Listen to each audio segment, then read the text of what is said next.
What's going on, guys? Welcome back, and today I am going to be beginning a series that I've been intending to do for years now, and it just never worked out. If you go back to my videos from 2 years ago, around this same time, I did a video revisiting or reviewing The Hobbit: An Unexpected Journey, and my goal was to make it through every single Middle-earth film and review all of them and give my thoughts on them because, J.R.R. Tolkien's Hobbit and Lord of the Rings books are my favorite books of all time, and the Middle-earth films by Peter Jackson, that is including The Hobbit and The Lord of the Rings, are some of my favorite films of all time. It's my favorite franchise ever. And I've been intending to do reviews on all these films for a long time, and a couple years ago, it just didn't work out. My freaking camera broke, and the batteries inside it melted, and then it took me a while to get a new one, and then school took over from that, and then COVID happened, and then last year just happened, and it was such a crazy time. But now I feel I'm in the right headspace, I have the right amount of time, and I can finally talk about the Hobbit films and the Lord of the Rings films. I know the Lord of the Rings came first, but technically, in chronological order, the Hobbit is the start. And I've been revisiting the Hobbit book. I've been reading it to my dad because he never read it when he was younger, so it's been cool for me to revisit it and make comparisons to the films. So that will allow me to give kind of an accurate comparison of the books to the films as well. So, yeah, I'm really looking forward to this. I don't think there's going to be any specific schedule on when I will be releasing these videos. They might be every week, they might be every couple weeks, they may be every month or so. I don't have a specific schedule in mind. I am hoping to get this done before the Lord of the Rings Amazon series begins next year at some point. I don't know if we have an official release date yet, so, yeah. Today, we're going to be starting with The Hobbit: An Unexpected Journey. Sorry for kind of the little preamble here. Let's get into the first film.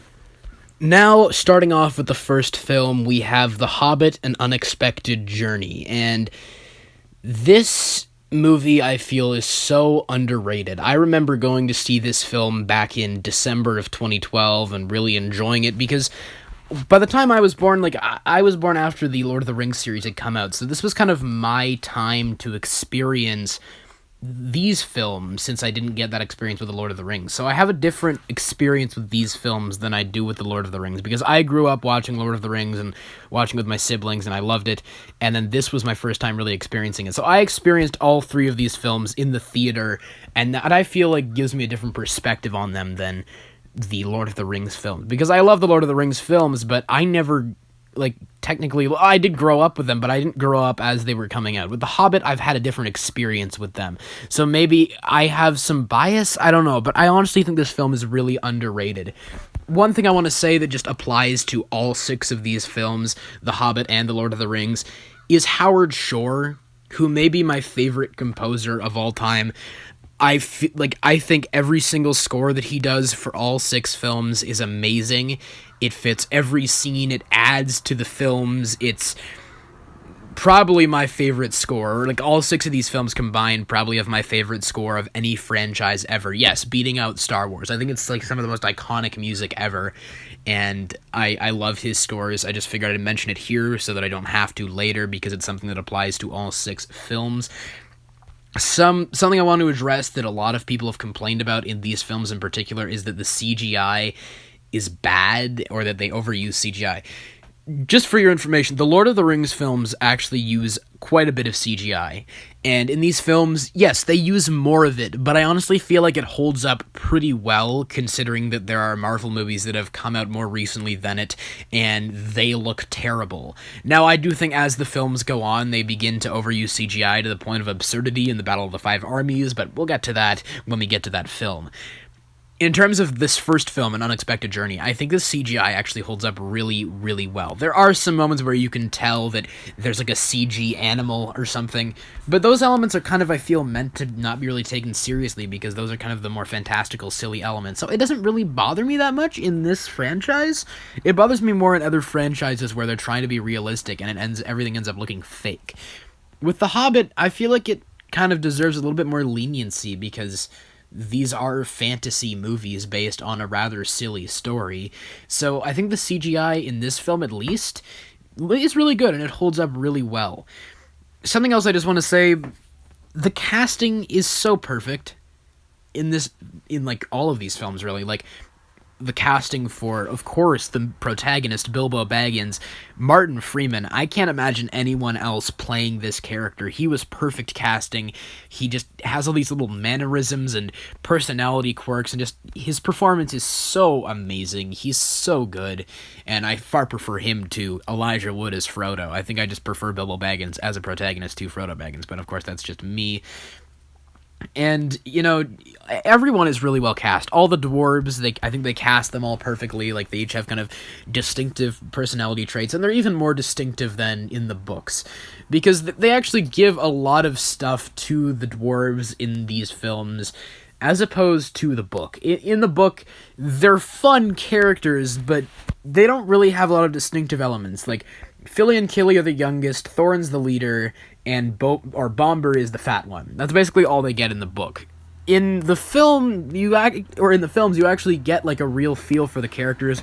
Balin really feels just kind of like this nice old man type character, this just really sweet character, and like all of them really have more distinctive personality traits. You get to know them better, and as a whole, those characters in the films feel far more like tragic than in the books, because especially in this first film, you really get a feel for where they are in life, and there's a lot of exploration of that idea of not really belonging anywhere in this first film, and I think they do that really well. But like, those characters, like when you just see them sitting around the fire in Bilbo's home and singing their songs about how their home is taken from them, it's actually really, really tragic to hear that. And in the book, they're just kind of fun, silly, quirky characters going on a quest. And you don't really get a vibe for how they feel. But in these films, you really get a vibe of how they feel and how kind of really tragic of characters they actually are. And that is in no small part to the casting, which is perfect, I think, for everyone, really. And Gandalf as well, Ian McKellen, I mean, he was already cast back in the Lord of the Rings films, but he is fantastic. The dialogue from J.R.R. Tolkien in some places can be hard to adapt to from page to screen, so I feel like Ian McKellen in particular did a really fantastic job with Gandalf. And, you know, just, I think that it's just such a well done film. You know, there's more of a reason in this film for them to really go on the quest than in the book.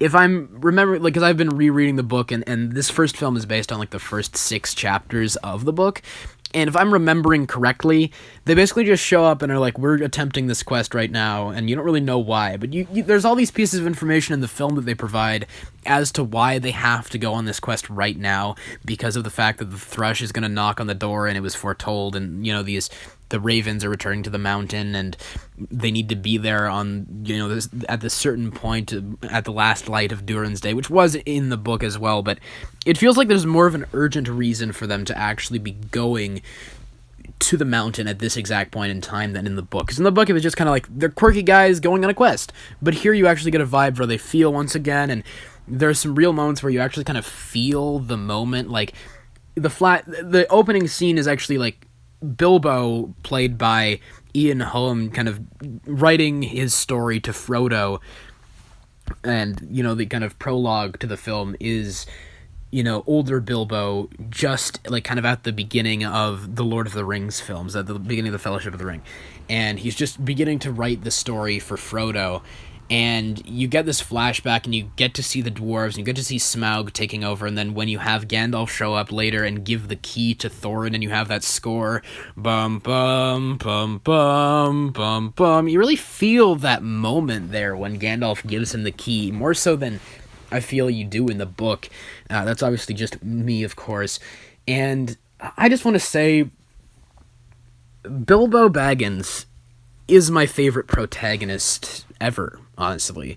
And that may be a popular or an unpopular opinion, but I think they did an even better job with him here in the film, because or in the films at least in this film, and I think later, Martin Freeman is great in all of them, but In this film in particular, they do a better job establishing his usefulness and just him as a character better than I feel the book did. Because in the book, you know, in the book, they have their meeting at the Hobbit hole. Bilbo wakes up, and he's not actually going to go on the adventure. And then Gandalf has to come back in the door and give him the notice or tell him where the notice is in order for him to meet up with the dwarves. And he kind of just prods him out the door.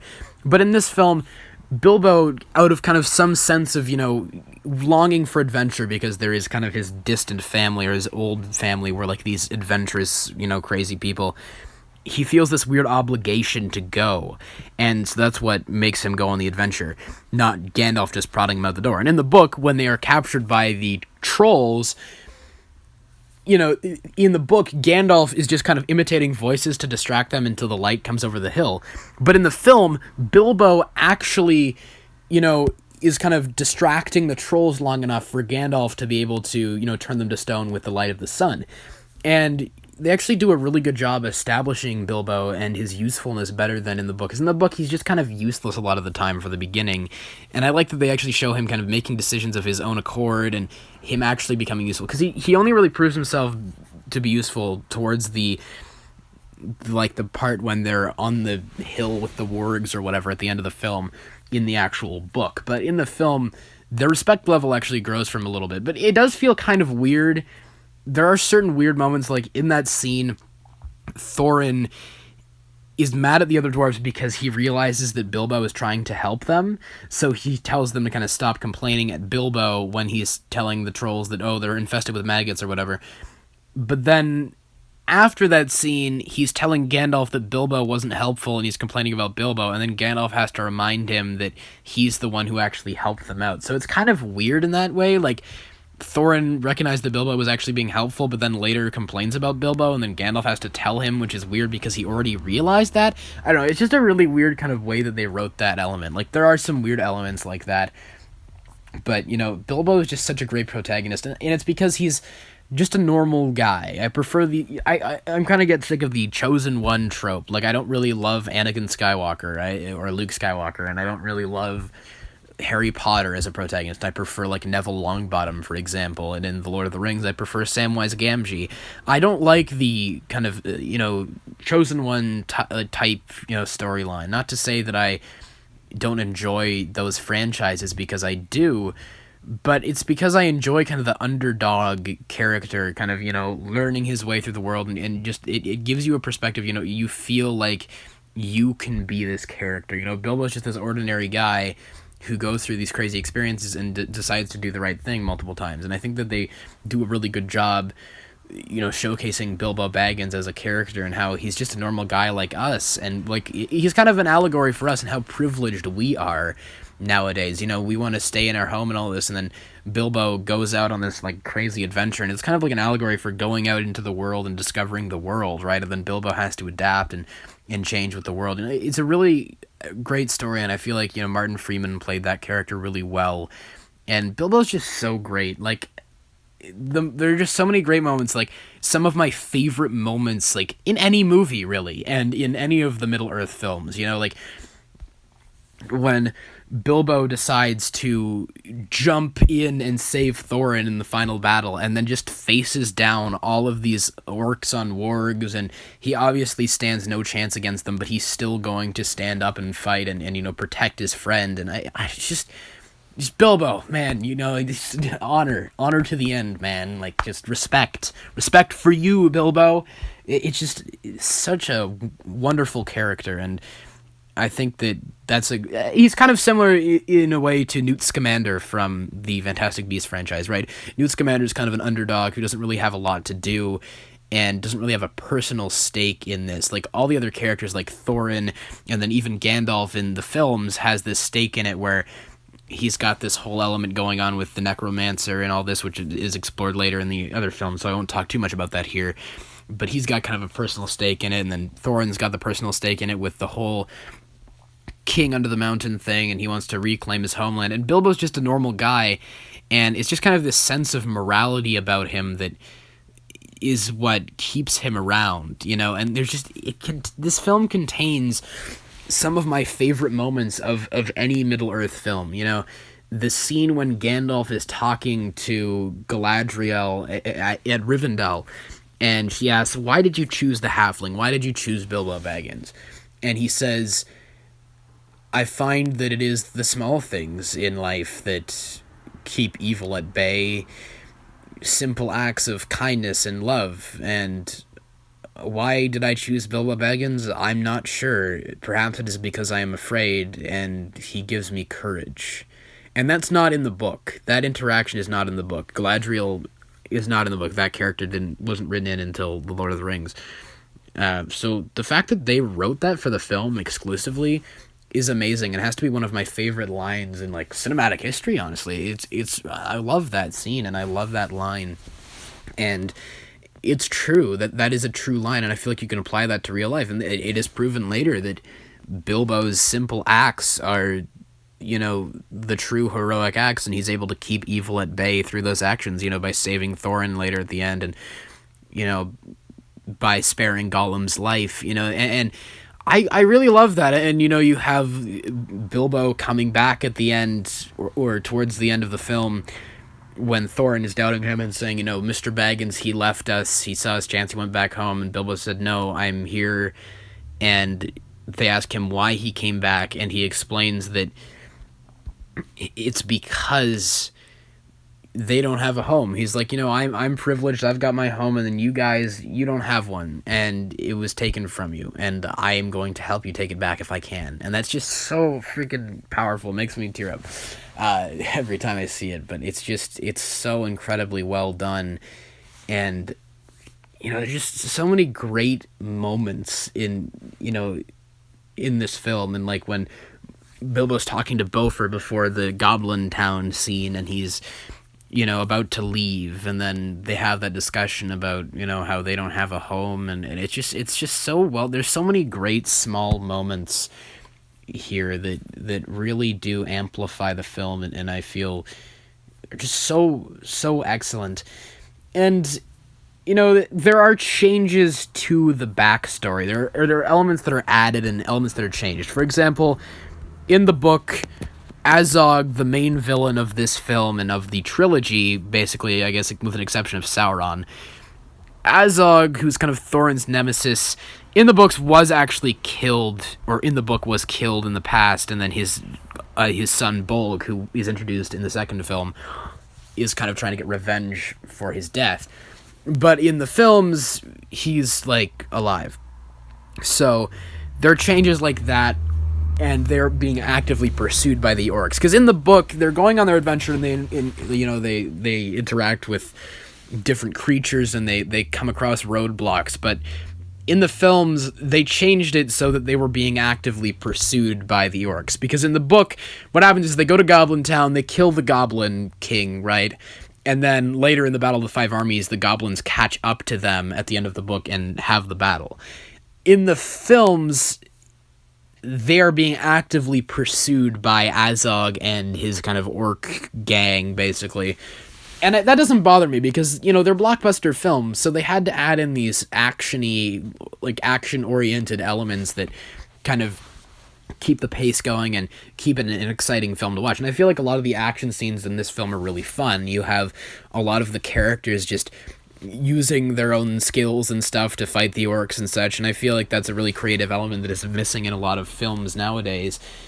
And the changes don't really bother me. They give elements more credence than in the book, like Gandalf's whole subplot later on, which I'm not going to talk too much about here, but there's a whole subplot given to Gandalf in these films that was not in the book, and actually kind of explains things that were only like slightly implied in the book. And I don't mind, I don't mind that, because they actually explore these elements further.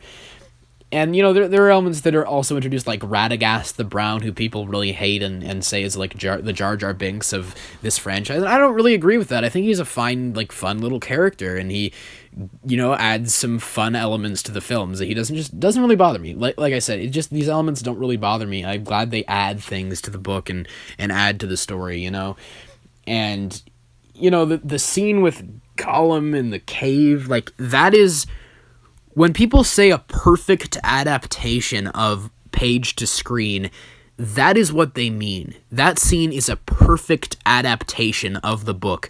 They have almost every line of dialogue is identical, and it's just these two actors interacting with each other, and one of them is completely CGI, which is crazy because it's so convincing. And just that scene is just, that is what I call a perfect adaptation from page to screen. Just Gollum and Bilbo going back and forth with the riddles. And it's such an excellent scene. And they even make, like, small logistical changes. There are tiny changes here and there that aren't even really worth mentioning because they're so small. But, like, even a small logistical change is that in the book, Bilbo falls down after they kill the Goblin King. And he finds his way to Gollum, and it says that his sword is shining in the dark. But in the film, he falls down with one of the goblins. So logistically, the blade of the sword would be glowing blue, which gives him basically a flashlight so he can see in the dark. Just a tiny logistical change, but one that I feel makes more sense even than in the book. And honestly, I do prefer certain visualization in these films to the Lord of the Rings films. Like, for example, how pure blue the blade of Sting glows in the darkness, I feel is way better than in the original Lord of the Rings trilogy. It was just a very faint blue color in those films, but here you really get a vibe by how bright it is and how, like, kind of goes off as a warning sign whenever orcs or goblins are nearby. I really like that. And I think that whole scene is fantastic, and just such a well done film overall. Like, I really like it.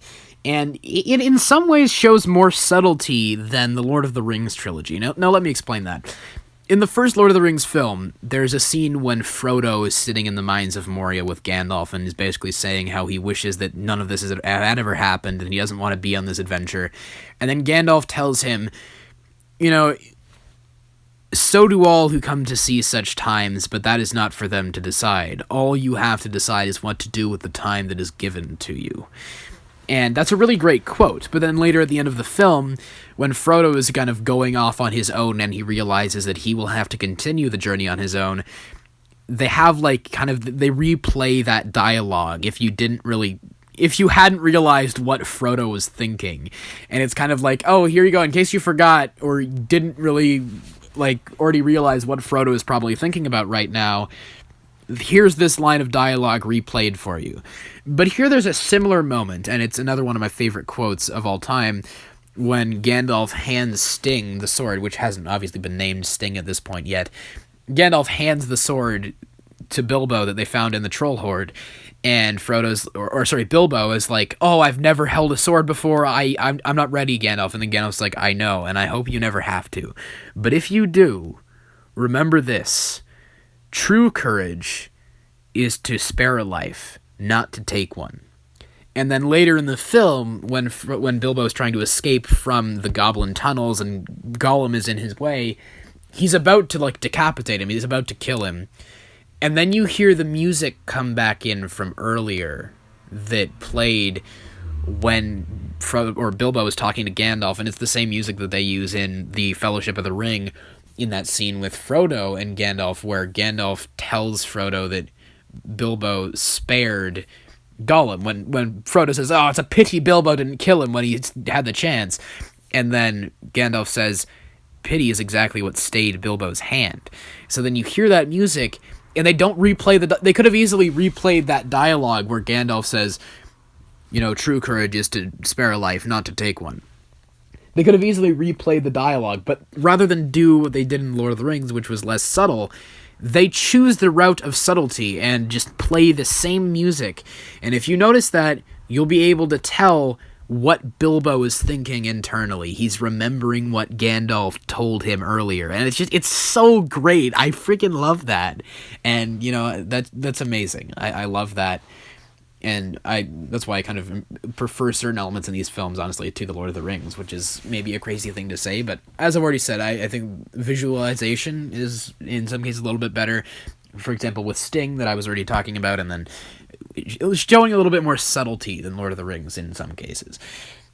Now, I don't love everything in, this film. The whole thing with Azog, the Pale Orc, is pretty stupid. Now, it's weird because that's something that I can't compare to the book. It's something they made up because Azog was already dead in the book, and as I said, they weren't actively being pursued by orcs or goblins in the book.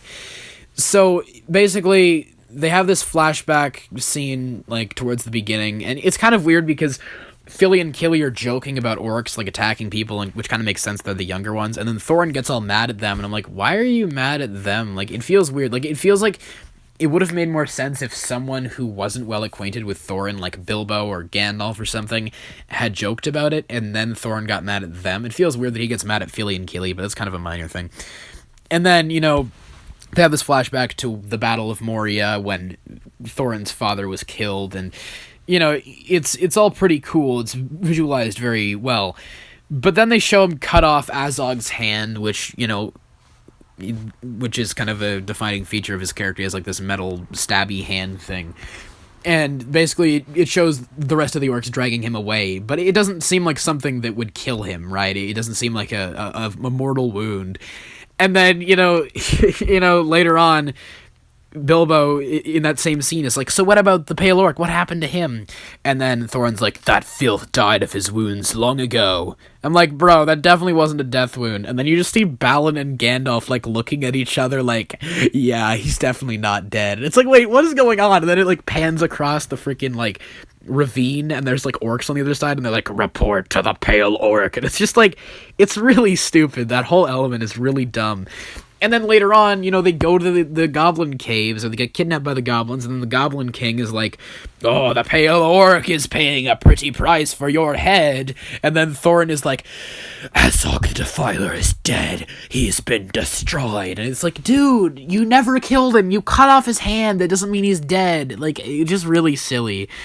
And it just feels like they shouldn't have shown him, like, 10 times. Because then at the end, when he shows up, like, on the the cliff edge, and they're on the trees, and then you see Azog walk up, and then Thorin's like, impossible, you're alive. And it feels like there's like, it's kind of robbed of drama because they had shown that character like 10 times throughout the film, and it wasn't really hidden the fact that Azog was alive. Like, it feels like they should have played that up to be more of a twist. Like, maybe don't have the Goblin King mention him, just kind of keep it a mystery why he was trying to hunt Thorin, and then or why he's getting paid or whatever. He's like, oh, someone's paying a pretty price for your head, and that's just kind of a slight implication. And then at the end of the film, there's like the big reveal. But they show him like 10 times throughout the film, and at one point he's on Weathertop from the Fellowship of the Ring, which is the same location they shot on before, which is kind of weird. I guess they just wanted to reuse that location because it looks cool, but just kind of a random Easter egg, I guess. It's just kind of weird, like, why they showed him a bunch of times. Like, when they show him the first time, it's not even really that big of a reveal. They play his theme, and then it's like, oh crap, it's Azog, but it's not really, like, played up to be that big of a reveal, so it feels like they should have kept it more of a mystery, and then at the end reveal him. Like, I don't mind his role, or Bolg, or whatever. I don't mind his role in the later films. It's just in the first film, the way they use him feels really weird. Like, they cut back to him a couple times, and he's hunting Thorin and the company. And then, I don't know, it's just kind of weird. It's just a weird element to me, is, like, the way they executed that. Like, they should have played that out more, and they shouldn't have had it just be, like, they should have made it more of a reveal than it was in the film, because as is, it doesn't really work that well. Something else I'll say is, I really don't like Thorin. Like, Thorin just really annoys me. Like, he's just really annoying, like, as a character. And I've seen people saying they like him more than Bilbo, which I find kind of crazy, because Bilbo's actually a really likable character. Maybe it's just because of Martin Freeman and what he's been able to do with it. And I like Richard Armitage as Thorin Oakenshield, and especially, like, in the second film where he's a little bit more likable. But in this first film, he's so incredibly mean to Bilbo for no reason. And in the book, that was never established. Like, at first the dwarves are distrusting of him because, he's kind of prissy and he doesn't want to go on the adventure. Then, he proves himself and they're all friends. But in the movies, they really play up, or in the first film at least, they really play up this really, like, true hatred that Thorin has for Bilbo. And it feels really silly. Like, it doesn't feel, like, realistic. It's weird. And, like, he's mad at Bilbo, and in the scene in the mountains before the goblin tunnels, he's like, this hobbit doesn't belong with us. And then they drop into the goblin tunnels then later. And in that scene, it seems like, as Bilbo's talking to Beaufort about, how they don't have a place, they don't have a home or whatever, you kind of see Thorin, and he looks kind of, like, sad, or maybe he feels bad about what he said. But then once they get out of the goblin tunnels, he's just, like, trashing Bilbo again, being like, oh, he probably left us. And it's just like, what is up with you, dude? And then he just runs in to fight Azog on his own, and he realistically must know he can't win. And then he basically dies, and then Gandalf has to, like, heal him.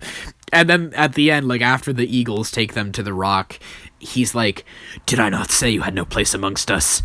I have never been so wrong in all of my life." And it feels so cheesy, man. Like, why did they execute it like that? It just seems so cheesy.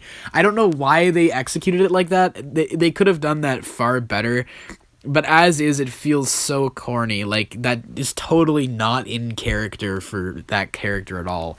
And then all the dwarves, like, clap and cheer, and they're like, "Yay, Thorin stopped being an asshole!" And it's just really weird. It's a really weird scene, and it doesn't feel like it should have, like, played out like that. Like, you could have had him say some line, like, where he's like, he should have just been like, "Did I say you had no place amongst us? Well, I was wrong," and then he comes in for a hug or something. Like, they should have done it like that, but, like, the way he said, like, "Oh, I've never been so wrong in all my life," and then the dwarves clapping and stuff, don't have the dwarves clap, just have it be a little bit more subtle and kind of a sweet moment. It didn't need to be that big of a, dramatic thing. It just felt really silly in the context of the film. Something else I've seen people complaining about, in the films at least, is the fact that why don't the eagles just fly them to the mountain? In the books, the eagles have way more of a character. Like, they actually communicate with the characters and they talk to them, and they actually have a reason for not going past Mirkwood because they're afraid of the men of the villages shooting them down for sport, basically. And that makes sense. But in the films, they aren't really characters. They're just kind of like props that show up to save them at the last minute in every movie. And yeah, that's a little bit convenient. I can understand that complaint in the context of the films alone, but in the book there is more context given, and I feel like that's a little bit better than in the movies. But with all that said, that's pretty much all I have to say about The Hobbit: An Unexpected Journey. I think this is a really solid movie that is extremely underrated. It's pretty long, but I feel like it's suitingly so. The Lord of the Rings movies are even longer, so it's actually a little bit shorter by comparison. But I think it perfectly lives up well to the originals, and it's not my favorite, obviously, but it does have its fair share of issues and kind of things that I can poke fun at about it. But it has some of my favorite quotes of all time, as I've already discussed. It contains some of my favorite moments of any Middle-earth film. And as a whole, I feel like it's really solid. I do think that the sequel to it, The Desolation of Smaug, is even better, so I'm looking forward to talking about that to you guys, or with you guys, in like maybe a couple weeks or a month or so. I'm not sure. Whenever I get around to watching and then reading that next chunk of the book, and then I can make more comparisons and such. So yeah, with all that said, that's pretty much it for my thoughts and my review on The Hobbit: An Unexpected Journey. Still one of my favorite movies. Extremely underrated and contains some of my favorite stuff of all time, really. And yeah, I think it definitely lives up to the book, and in some ways has elements that improve it. So yeah, that's about all I have to say here. You guys please let me know all your thoughts in the comments below. What are your thoughts on The Hobbit: An Unexpected Journey? Have you seen it? Are you going to see it? Just whatever your thoughts are, please let me know them all in the comments below. And of course, as always, I hope you guys have a great day. Take care.